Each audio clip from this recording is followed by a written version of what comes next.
옆에 분과 인사하십시다. 참 잘 오셨습니다. 사랑합니다. 사랑합니다. 사랑합니다.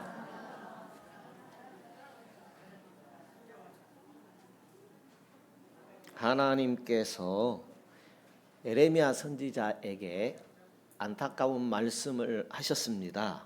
오늘 우리가 읽은 1절 말씀인데요. 다시 한번 읽어보겠습니다. 예레미야 5장 1절입니다.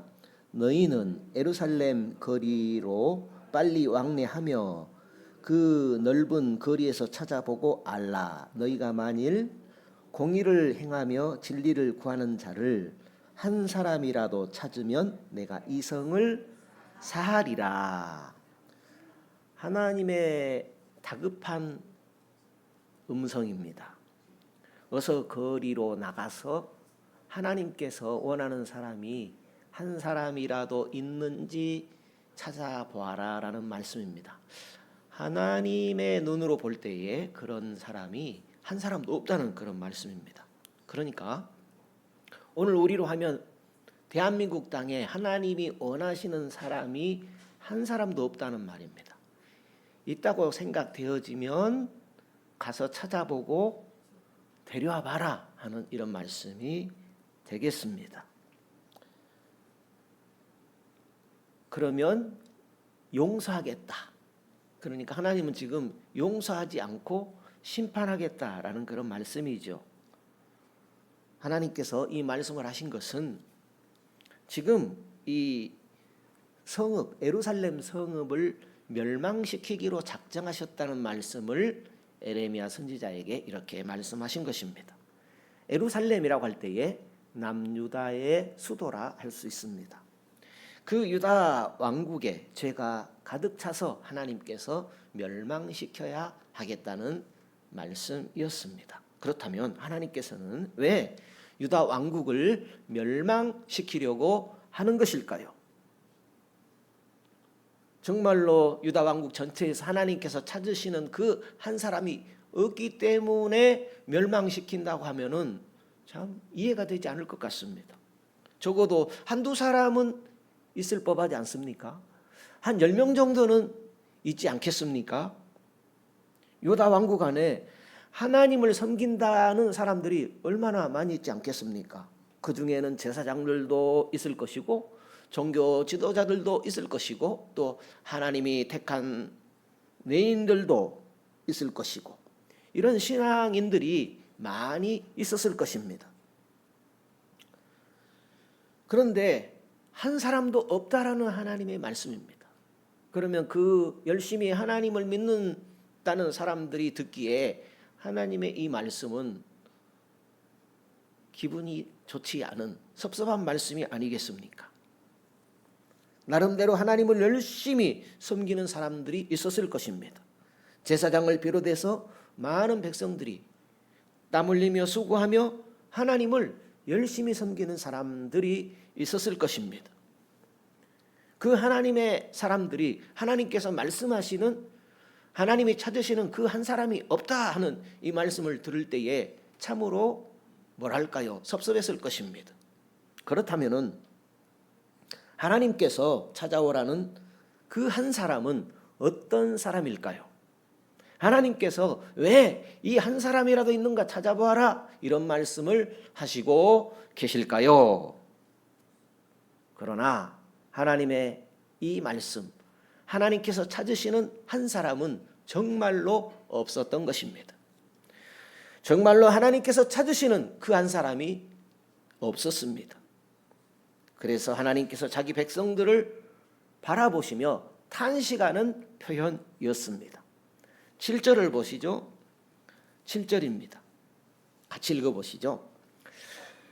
내가 어찌 너를 사하겠느냐. 내 자녀가 나를 버리고 신이 아닌 것들로 맹세하였으며 내가 그들을 배불리 먹인즉 그들이 행음하며 창기의 집에 허다히 모이며 그랬습니다. 그러니까 지금 이스라엘 백성들의 상태를 적나라하게 말씀하셨습니다. 내가 어찌 용서하겠느냐. 너희 자녀가 나를 버렸다. 신이 아닌 것들로 맹세했다. 내가 그들을 배불리 먹여주었다. 그런데 그들은 간음하며 창기의 집에 허다히 모였다. 이렇게 표현하고 있습니다. 그렇습니다. 하나님께서는 이스라엘 백성들을, 유다 백성들을 배불리 먹여주셨습니다. 그들의 자녀들까지 돌보아 주셨습니다. 그런데 그들은 하나님을 버렸습니다. 다른 길로 갔습니다. 단 한 사람도 하나님을 제대로 섬긴 사람이 없었습니다. 그래서 하나님께서 진노하신다는 것입니다. 이런 유다 백성들에 대한 하나님의 결정, 그것이 9절입니다. 9절 읽어보시죠. 나 여호와가 이르노라 내가 어찌 이 일들을 인하여 벌하지 아니하겠으며 내 마음이 이런 나라에 보수하지 않겠느냐 했습니다. 하나님의 말씀이죠. 여호와의 말씀입니다. 내가 어찌 이들을 벌하지 않고 또 이런 나라에 보복하지 않겠느냐 하는 말씀입니다. 그 결과 유다는 BC 586년에 바벨론이라는 이웃 나라에 의하여서 완전한 멸망을 당하게 됩니다. 왕과 귀족들이 포로로 끌려갑니다. 70여 년의 세월 동안 이방인의 땅에서 포로가 되어 종살이하며 살아갑니다. 이방 신의 신앙적인 위협을 받습니다. 나라를 잃어버렸습니다. 신앙의 자유를 빼앗겼습니다. 가정이 파괴되었습니다. 하나님의 눈에 벗어난 유다 백성들의 삶이 도대체 어떻길래 이런 하나님의 심판을 받아야 했다는 말일까요? 첫째는 정의를 행하지 않고 진리를 버려버렸습니다. 1절이죠. 읽어보시죠. 1절 다시 한번 보실까요? 너희는 예루살렘 거리로 빨리 왕래하며 그 넓은 거리에서 찾아보고 알라. 너희가 만일 공의를 행하며 진리를 구하는 자를 한 사람이라도 찾으면 내가 이 성을 사하리라. 정의와 진리를 버린 것은 하나님의 방법대로 전혀 살지 않았다 하는 말씀입니다. 오늘 우리로 하면 하나님께서 주 예수 그리스도를 이 땅에 보내시고 우리를 예수 믿게 함으로 하나님의 백성, 하나님의 자녀 삼으신 이유가 무엇입니까? 그것은 하나님을 높이고 하나님을 예배하도록 위함입니다. 그런데 사람들이 하나님의 자녀가 되고 하나님의 백성이 되는 것은 좋아했지만 그 하나님을 예배하는 데 있어서는 하나님과 우상을 겸하여 섬겼다라는 말씀입니다. 출애굽기 32장을 보게 되면 출애굽한 이스라엘 백성들이 금송아지를 만들어 섬긴 일이 있습니다. 산 위에 오른 모세가 더디 내려옴을 통하여 제사장 아론을 부추겨 가지고 금송아지를 만들어 섬긴 일이 있습니다. 그 금송아지를 만들어 놓고서는 이 금송아지가 애굽의 종살이에서 우리를 구원한 여호와다. 이 금송아지가 홍해 바다를 건너게 해준 여호와다. 이렇게 고백하며 그 앞에서 먹고 마시고 뛰놀았습니다. 이 모습은 무슨 얘기인가 하면 입술로는 여호와 하나님을 인정합니다. 그런데 그들의 삶의 행위는 우상 숭배의 모습이었습니다. 여호와를 우상, 금송아지로 만들어버린 것입니다. 하나님은 두려움과 경외심으로 섬기라고 했습니다. 경건하게 예배드려야 할 하나님을 우상으로 깎아 내려버린 것입니다. 오늘날로 하면 예수님의 보혈로 우리를 구원하신 그 하나님을 믿는다면서 하나님과 재물을 겸하여 섬겼다라는 것입니다. 유다 백성들이 그랬습니다. 먼저 망한 저 북이스라엘 동족처럼 마음과 생각이 하나님의 말씀을 그들의 마음에 두지 않은 것입니다. 그동안 유다 백성들이 어떻게 살았겠습니까? 자기 마음대로 살았습니다. 자기 하고 싶은 대로 살았습니다. 하나님을 섬긴다면서 금송아지를 만들어 타락한 그들 조상들과 다를 바가 없었습니다. 신이 아닌 것들로 맹세했다 그랬습니다. 신이 아닌 것들로 맹세했다라는 것은 우상을 섬기며 살았다, 점쳤다, 그런 내용이 되겠습니다. 창기의 집에 허다히 모여서 행음했다. 믿는 사람들이 우상에 빠지니까 행음까지 하게 된 것입니다. 왜냐하면 우상 숭배의 특징은 음란이기 때문입니다. 집집마다 말로 표현할 수 없는 죄악들이 넘쳐났습니다. 타인의 아내를 탐하고 가정을 무너뜨리는 일에 서슴지 않았습니다. 그러다 보니 그들의 신앙은 껍데기 신앙이었습니다. 2절을 읽어보시죠. 오늘 예레미야 5장 2절입니다. 그들이 여호와의 사심으로 맹세할지라도 실상은 거짓 맹세니라. 하나님의 전에 나아가지고 입술로는 하나님 앞에 신앙 고백을 합니다. 그렇지만 입으로만 중얼거릴 뿐 그들의 심령은 뭐랄까요? 아주 거짓된 썩어 문드러진 심령이었던 것입니다. 하나님 보시기에 거짓말과 거짓 맹세가 난무했습니다.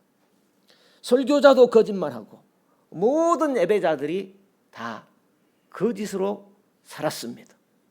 잠시 예배하는 시간에만 나와서 신자인 척 앉아서 이것도 저것도 하는 것처럼 보였지만 모두가 거짓말, 거짓 맹세였습니다.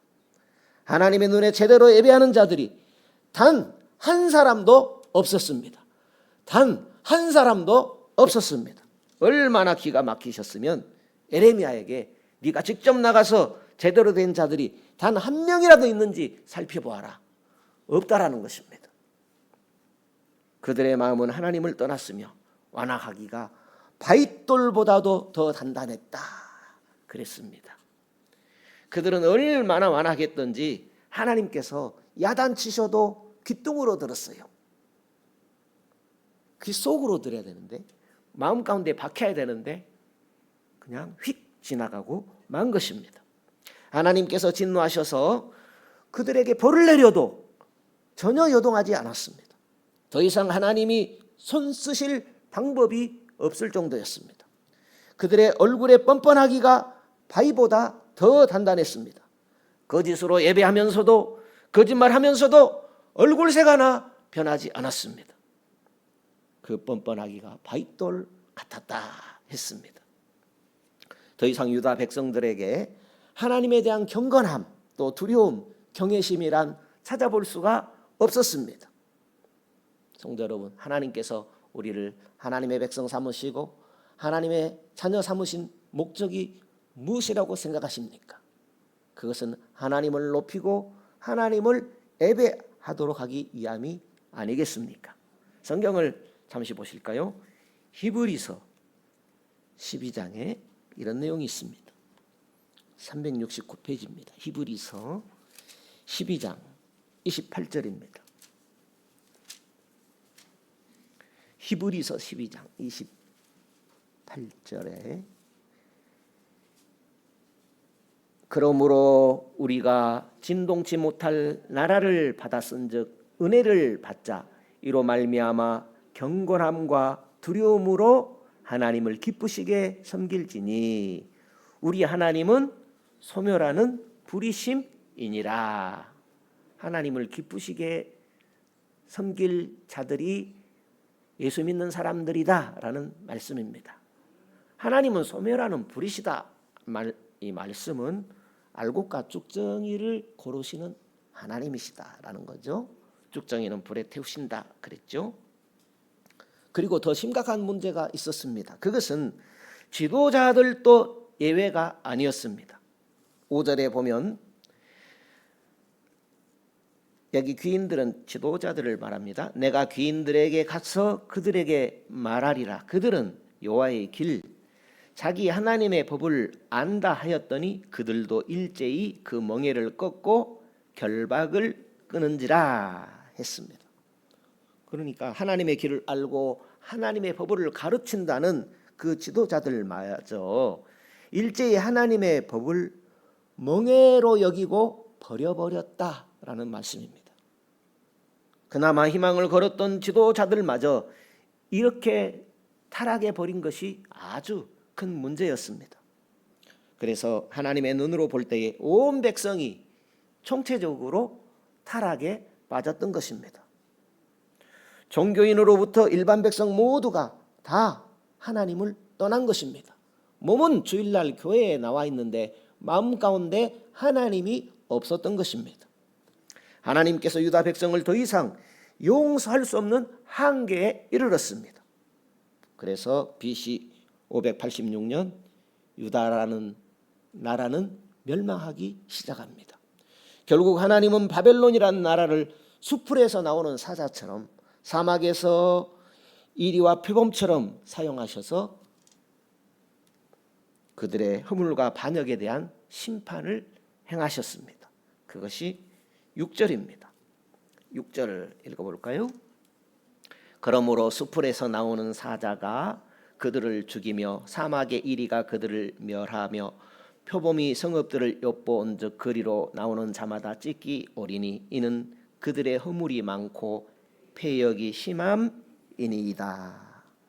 성도 여러분, 지금 우리 대한민국과 한국교회를 바라보시는 하나님의 시선은 어떠하실 것 같습니까? 이 민족 안에 하나님께서 찾으시던 그 한 사람이 있을까 하는 것입니다. 하나님께서 그 사람을 보고 미소 지으시고 그의 삶을 거룩한 산 제물로 기뻐 받으시는 그 한 사람이 있을까 하는 것입니다. 아니, 그 한 사람께서, 그 하나님께서 나의 삶에 대해서는 어떻게 바라보시고 계실까 하는 것입니다. 그렇지만 기억할 것은 살아계신 하나님은 오늘 나를 바라보시고 계신다는 사실입니다. 오늘 여기 앉아 계신 여러분은 하나님께서 찾으시는 그 한 사람임을 믿으시는가 하는 것입니다. 내가 하나님이 찾으시는 그 한 사람이 되시기를 원하신다는 사실입니다. 오늘 우리 교회는 하나님께서 찾고 계시는 그런 교회일까 하는 것입니다. 지금까지 신앙 양심의 소리를 외치셨던 그 지도자들의 신앙을 따라서 열심히 신앙생활 해 나가고 있는가 하는 문제입니다. 우리가 하나님의 시선을 의식하며 신앙해야 할 것입니다. 하나님은 우리를 바른 길로 나오기를, 하나님을 예배하는 자리로 나오기를 하나님은 원하시고 계십니다. 하나님의 눈과 귀가 24시간 나를 바라보시고 우리 교회를 바라보시고 우리 민족을 바라보신다는 그런 의식 가운데 살아가야 하지 않겠습니까? 하나님께서 찾으시는 그 한 사람은 어떤 사람일 것 같습니까? 하나님은 신령과 진정으로 예배하는 자를 찾으신다고 했습니다. 2절 읽어보시죠. 그들은 여호와의 사심으로 맹세할지라도 실상은 거짓 맹세니라. 입술로는 여호와의 이름으로 하나님의 영광을 위한다고 하면서도 실상은 아니었다라는 것입니다. 하나님을 바르게 섬기고 하나님께 거짓 맹세하지 않는 믿음의 사람을 하나님은 찾으십니다. 바른 예배자와 바른 믿음의 사람을 하나님께서 찾으십니다. 우리의 예배가 무너지는 것은 하나님의 기대가 무너지는 것입니다. 그것은 하나님의 마음을 저버리는 행위가 될 것입니다. 5절에 보면 죄를 멀리 하기를 원하십니다. 5절에 보면 내가 기인들에게 가서 그들에게 말하리라. 그들은 여호와의 길 자기 하나님의 법을 안다 하였더니 그들도 일제히 그 멍에를 꺾고 결박을 끊은지라. 죄를 원수로 알고 죄와 싸우는 그곳에 하나님의 시선이 머무르는 것입니다. 죄라는 것은 하나님을 떠나는 것이 죄입니다. 하나님의 법, 하나님의 말씀을 떠나는 것이 죄가 됩니다. 죄라는 것은 하나님의 법대로 사는 것을 힘들어하는 것이 죄입니다. 하나님의 법에서 벗어나서 내 마음대로 살아가려고 하는 것이 죄가 됩니다. 공의와 진리로 하나님의 법을 지키는 것, 그것이 죄를 이기는 것입니다. 어느 교회 화장실에 있는 문구입니다. 화장실에 이런 글귀가 있다고 합니다. 여기도 교회입니다. 교회당 안에만 교회이겠습니까? 화장실도 교회일까요? 교회당은 교회당이고 그냥 화장실은 화장실일 뿐일까요? 화장실에도 하나님이 계신 것처럼 일도 보고 생각도 하고, 화장실에서도 하나님을 잊지 말라라는 말씀이겠지요. 그러니까 교회당 안에서만 신앙인인 것이 아니라 교회당 밖에서도, 집에서도, 일터에서도, 언제 어디서든지 하나님 앞에서 살아가는 그 삶에 하나님의 시선이 머문다는 말씀이겠습니다. 성도 여러분, 하나님은 나와 나의 민족이 망하는 것을 결코 원치 않으시는 하나님이라는 사실입니다. 하나님은 이제까지 우리를 배불리 먹여 주셨습니다. 하나님은 우리에게 행복을 가져다 주셨습니다. 그리고 하나님은 앞으로도 더 우리가 주님의 복 가운데 살아가기를 원하시는 하나님이십니다. 그렇다면 우리가 하나님의 눈밖에 나면 안 될 일입니다. 요한복음 4장 23절에 하나님은 신령과 진정으로 예배하는 자를 찾으신다 그랬습니다. 로마서 12장에 보게 되면 이 세대를 본받지 말고 하나님의 선하시고 기뻐하시고 온전하신 뜻이 무엇인가 분별하고 우리의 삶으로 하나님 앞에 거룩한 산 제물이 되게 하라라는 것입니다. 그럴 때 하나님께서는 우리를 기뻐 받으신다. 우리 예배를 기뻐 받으신다라는 거죠. 그래서 예배라고 할 때 그것은 우리의 삶을 말하는 것입니다. 어떻게 우리가 하나님을 기뻐하는 삶을 들을 수가 있겠습니까? 우리의 예배에 대해 더 관심을 가져야 할 줄로 압니다. 주일 낮 예배만 참석한다면 주일 오후 예배도 관심을 가져보고, 또 주일에만 하나님 앞에 예배 드린다면 그 외에 수요 예배라든지 새벽 예배에도 관심을 가져본다든지. 왜냐하면 내 힘으로 안 되기 때문입니다. 그리고 예배 시간에 좀 늦는다면 늦지 않게 참석해 본다든지, 또 예배 시간 맞춰서 온다면 한 5분이라도 일찍 와서 하나님을 찬양하며 더 바른 예배 드려보려고 애쓰신다든지, 이런 우리의 관심이 필요하다 하겠습니다. 왜 우리가 하나님 앞에 바른 예배를 드려야 합니까? 그것은 우리를 예수님의 축복으로 가득 채워주시기를 하나님이 원하시기 때문입니다. 그런데 그 하나님의 시선이 머물지 않으면 예수님의 축복으로 채워지겠습니까? 예배가 나의 운명을 결정한다는 사실을 잊지 말아야 할 것입니다. 예배가 무엇입니까? 예배는 영생의 길과 영멸의 길로 갈라집니다. 당장은 모릅니다. 예를 들자면 가인과 아벨의 모습을 예로 들어볼 수 있겠습니다. 가인과 아벨의 예배의 특징은 그 예배의 성격을 말하는 것입니다. 예배의 성격이라니 무슨 말입니까? 하나님께서 가인과 그 제물은 받지 않으시고 아벨과 그 제물은 받으셨다라는 거죠. 그러니까 아벨은 하나님께서 기뻐하시고 가인은 기뻐하지 않았다라는 것입니다. 왜 아벨은 기뻐하시고 가인은 기뻐하지 않으셨을까요? 아벨은 하나님의 뜻대로 살았고 가인은 하나님의 뜻대로 살지 않았습니다. 그래서 제 갈 길로 간 것입니다. 오늘 우리에게 필요한 것은 하나님이 내 눈앞에 계시다라는 거지요. 눈에 보이지 않지만 내 앞에 계신 하나님을 섬기라는 것입니다. 그것이 오늘 우리가 하나님 앞에 바른 예배를 드리는 길일 것이고, 그것은 우리 모두가 잘 살아가는 길이 될 것입니다. 그러므로 오늘 우리는 하나님이 찾으시는 신앙 양심으로 살아가는 성도 되시면 좋겠습니다.